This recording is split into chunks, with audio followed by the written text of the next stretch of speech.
परमेश्वर की एक बड़ी सामर्थ हमारे पास है। कई बार हम भूल जाते हैं कि इतनी बड़ी सामर्थ, इतनी बड़ी शक्ति हमारे साथ है, और वो सामर्थ है, वो ताकत है प्रार्थना की ताकत। और प्रार्थना के संबंध में समय समय पर हमको स्मरण दिलाना आवश्यक होता है, वचन में जाना आवश्यक होता है। कई बार हम दिनचर्या में और जीवन की आपाधापी में इतना व्यस्त हो जाते हैं कि कोई ना कोई कारण ऐसा आ जाता है कि प्रार्थना के लिए हमारे पास समय नहीं रहता। तो आज कुछ बातों पर हम विचार करेंगे कि काश प्रार्थना हमारे जीवन का, हमारी दिनचर्या का एक प्रमुख अंग हो जाए। जैसे भोजन करना हमारे जीवन की आवश्यकता है, भोजन ना मिले दिन भर तो हमको लगता है अरे हमें भूख लग रही, पर प्रार्थना की एक निरंतरता हमारी जिंदगी में, प्रार्थना हमारे स्वभाव का, हमारे व्यवहार का, हमारी दिनचर्या का, हमारे मसीह विश्वास का एक प्रमुख भाग बन जाए, ऐसी मेरी प्रार्थना है। बहुत बार हम प्रार्थना को एक आदत के रूप में, एक औपचारिकता के रूप में करते हैं, सुबह उठकर भोजन के पहले किसी विशेष अवसर पर। परंतु जीवन में जब वास्तविकता आती है, कठिनाई आती है, तब हम अवश्य प्रार्थना में लग जाते हैं। जब सब कुछ असफल हो जाता है तो कहते हैं कि हम प्रार्थना करेंगे। कितनी बार ये बात आपने सुनी होगी कि डॉक्टर ने फला हमारे परिवारजन को कहा कि इनको तो ले जाओ, अब तो सब कुछ ईश्वर के हाथ में है, अब तो आप सिर्फ दुआ करो और उनको खुश रखो। प्रार्थना हमारे जीवन की आधारभूत बात होना चाहिए। क्या हमारे जीवन में जब समस्या आती है, क्या हमारे सामने जब कोई विषमता आती है, क्या हमारा जब दिन प्रारंभ होता है, हमारा जब दिन समाप्त होता है, तब हम क्या प्रार्थना करते हैं? क्या हम परमेश्वर पर निर्भर रहते हैं? प्रभु यीशु मसीह कहते हैं कि दिन भर की रोटी आज हमें दे। ऐसा नहीं कि रोटी खा ली तो जीवन भर के लिए हम संतृप्त हो गए, भूख मिट गई। नहीं, हर दिन हमें रोटी की आवश्यकता है, हर दिन हमें परमेश्वर के वचन की आवश्यकता है, हर दिन हमें प्रार्थना करने की आवश्यकता है, हर दिन हमको पवित्र आत्मा की अगुवाई में चलने की और सजगता से, संभल कर, संवेदनशीलता से आगे बढ़ना है कि हम अपनी सीमाओं में रहकर उस रास्ते पर चलें जो परमेश्वर ने हमको दिखाया है, जिसकी व्याख्या प्रभु यीशु मसीह ने स्वयं अपनी जिंदगी को जीकर हमारे सामने इस संसार में प्रदर्शित की है। तो क्या हमारे जीवन में प्रार्थना का हमें एक नियमित स्थान बना लेना चाहिए? क्या हमको यह सोच लेना चाहिए कि आज इससे पहले कि मैं जब अपना सेल फोन उठाऊंगा या उठाऊंगी तो तब तक नहीं छूऊंगा जब तक मैं प्रार्थना ना कर लूं? और प्रार्थना एक सीमित नहीं, एक रटी रटाई नहीं, परंपरागत नहीं, परंतु दिल से हम परमेश्वर की निकटता का एहसास करते हुए, अपने जीवन को उसके हाथों में सौंपते हुए अपने दिन का प्रारंभ करें। जब हम इस बात को समझते हैं तो वास्तव में हम परमेश्वर के राह पर आगे बढ़ सकते हैं। तो आइए इसी प्रार्थना के संबंध में हम कुछ बातों को देखें वचन के आधार पर।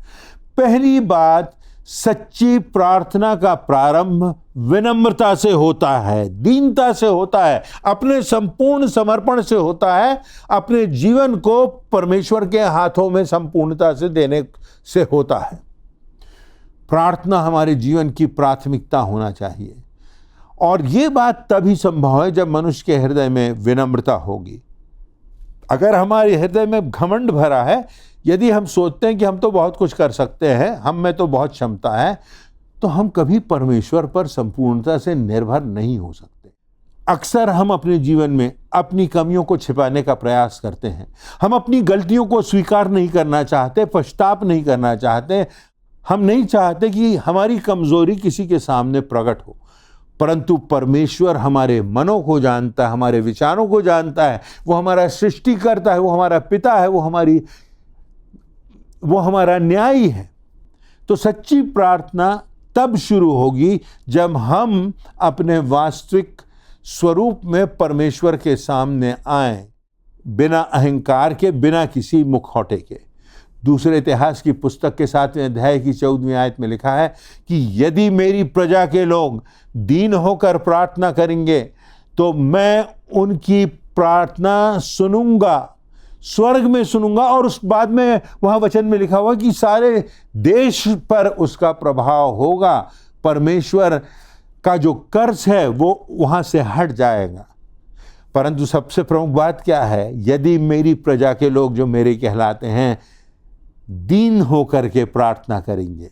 हमको इस बात को स्वीकार करना है कि मैं अपने आप में कुछ नहीं, मैं अपने आप में कुछ सार्थक नहीं कर सकता। केवल अपने प्रयासों से, अपनी समझ से, अपनी बुद्धि से, बिना परमेश्वर के, बिना प्रभु यीशु मसीह के हम अपने जीवन में कुछ भी सार्थक नहीं कर सकते।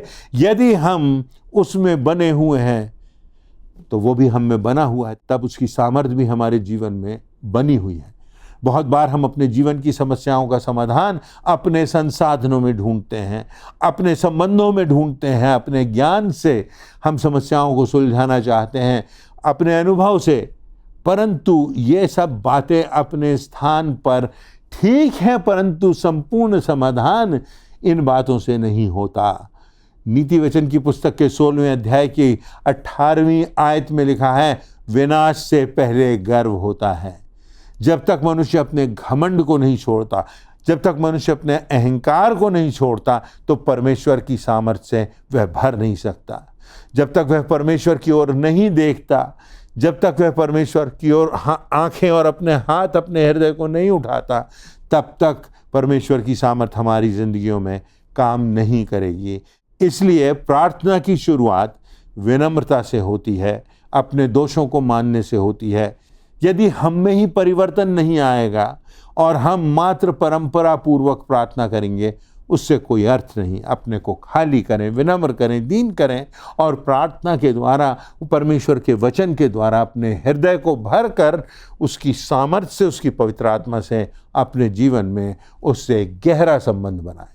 ये प्रार्थना में संभव है, ये प्रार्थना के द्वारा संभव है। दूसरी बात, प्रभावी प्रार्थना परमेश्वर के साथ हमारे संबंध कैसे हैं, इस बात पर आधारित होती है। प्रार्थना केवल शब्दों का उच्चारण नहीं है, परंतु यह एक संबंध की अभिव्यक्ति है। यदि संबंध नहीं है तो प्रार्थना का क्या अर्थ होगा? क्या मात्र औपचारिकता हम निभा रहे हैं? जब कोई व्यक्ति आधी रात को अपने मित्र के पास आता है तो वह इसलिए आता है क्योंकि उसके पास वो संबंध है। जैसा वचन में एक दृष्टांत कहा गया है, अपने पड़ोसी के पास मनुष्य जाता है, दरवाजा खटखटाता है और उससे कहता है कि मेरे घर में कोई आने वाला है, तेरे पास जो कुछ भी हो तू दे दे। और तब उसका मित्र कहता है, मैं इस स्थिति में नहीं हूं कि मैं तेरी कोई मदद करूं। और निरंतर जब वो विनम्रता से मांगता है कि मेरे पास कुछ नहीं है, तू मुझे दे दे, भोजन दे दे, तो फिर मैं अपने मित्र को जो आने वाला है उसको भोजन करा सकूं।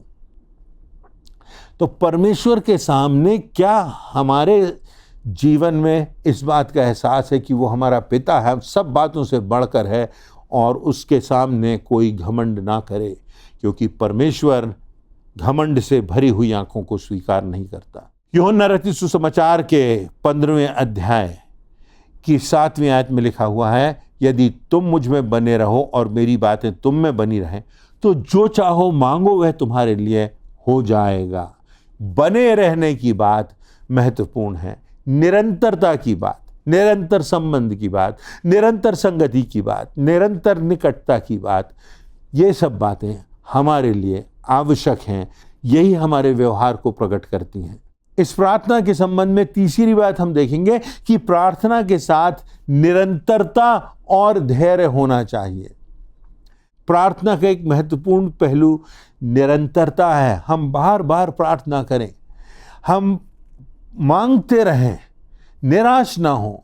समझें कि परमेश्वर निश्चित रूप से हमारी प्रार्थना को सुनेगा यदि हम उसकी दृष्टि में विश्वास योग्यता का जीवन जी रहे हैं।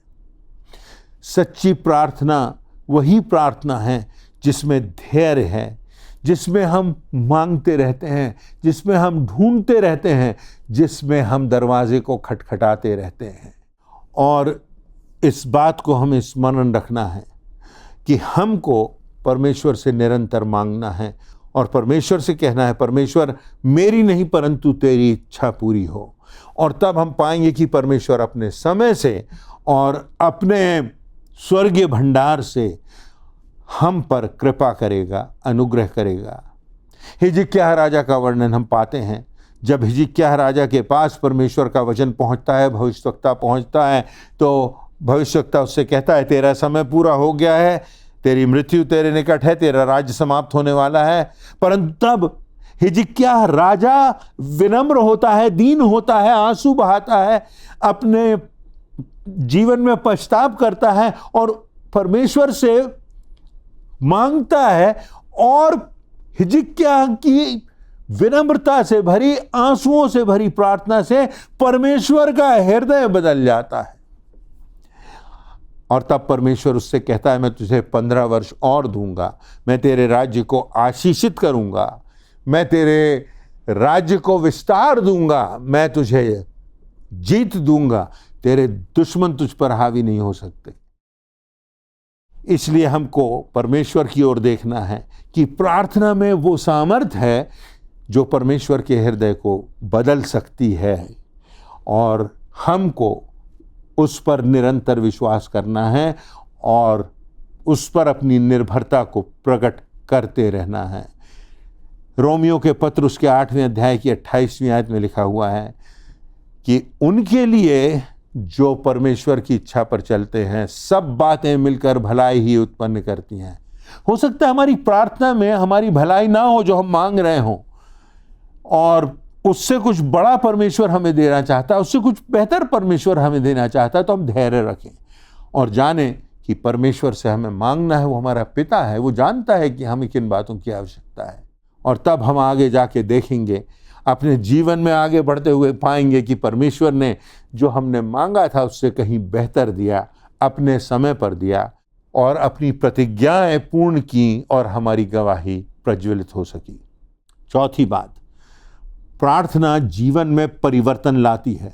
प्रार्थना के संदर्भ में यह अंतिम बात हम देखेंगे कि जो प्रार्थना है वो परिवर्तन लाती है। यह परिवर्तन 2 प्रकार का हो सकता है, या तो परिस्थितियां बदल जाती हैं और या तो फिर व्यक्ति बदल जाता है, और उस व्यक्ति के बदलने में हमारे दुश्मन भी हो सकते हैं और हम भी हो सकते हैं। क्योंकि परमेश्वर जब कार्य करता है तो हो सकता है कि परिस्थितियां ना बदलें, परंतु परमेश्वर हमको बदल दे, हमको बेहतर समझ दे, हमको दृढ़ता दे, हमें पवित्र आत्मा की सामर्थ्य से भर दे। कभी परमेश्वर समस्या को हटा देता है और कभी परमेश्वर उस समस्या के बीच में हमें मजबूत बना देता है और अपनी वृहद योजना दिखा देता है। परमेश्वर, हमको लगता है उसने एक दरवाजा बंद कर दिया है, परंतु प्रार्थना करते जाएंगे, विश्वास करते जाएंगे तो वो दरवाजा खुलेगा जो पिछले दरवाजे से भी कहीं बड़ा था। और एक बात स्मरण रखें, याकूब के पत्र के 5वें अध्याय की 16वीं आयत में लिखा हुआ है, धर्मी जन की प्रार्थना के प्रभाव से बहुत कुछ हो सकता है। परमेश्वर की सामर्थ है इस प्रार्थना में, और जो प्रार्थना कर रहा है धर्मी जन, उसकी प्रार्थना के प्रभाव से बहुत कुछ हो सकता है। इतिहास बदल जाते हैं, परिवार बदल जाते हैं, जीवन बदल जाते हैं। जहां मरुस्थल है वहां जल के सोते फूट आते हैं। यह प्रार्थना हमको परमेश्वर की निकटता में लाती है, परमेश्वर पर निर्भरता सिखाती है और हमारे जीवन को उसकी सामर्थ्य से भर देती है। तो आइए इस प्रार्थना की गहनता को हम समझें, इस प्रार्थना की सामर्थ्य को हम समझें। और हो सकता है आप प्रार्थना करने वाले हों, आपने बहुत सी बातें प्रार्थना के बारे में सीखी हो, अनुभव किया हो, पर निरंतर हमें इन बातों को स्मरण रखना है और प्रार्थना हमारे जीवन का एक अंग बन जाए, दिनचर्या का एक भाग बन जाए और परमेश्वर से हमारा एक संवाद बना रहे, एक संबंध बना रहे। प्रार्थना केवल मांगना नहीं होता, परंतु विश्वास करना होता है। प्रार्थना केवल सामर्थ्य से किसी कार्य को पूरा करना नहीं होता, परंतु हमारी विनम्रता का परिणाम होता है।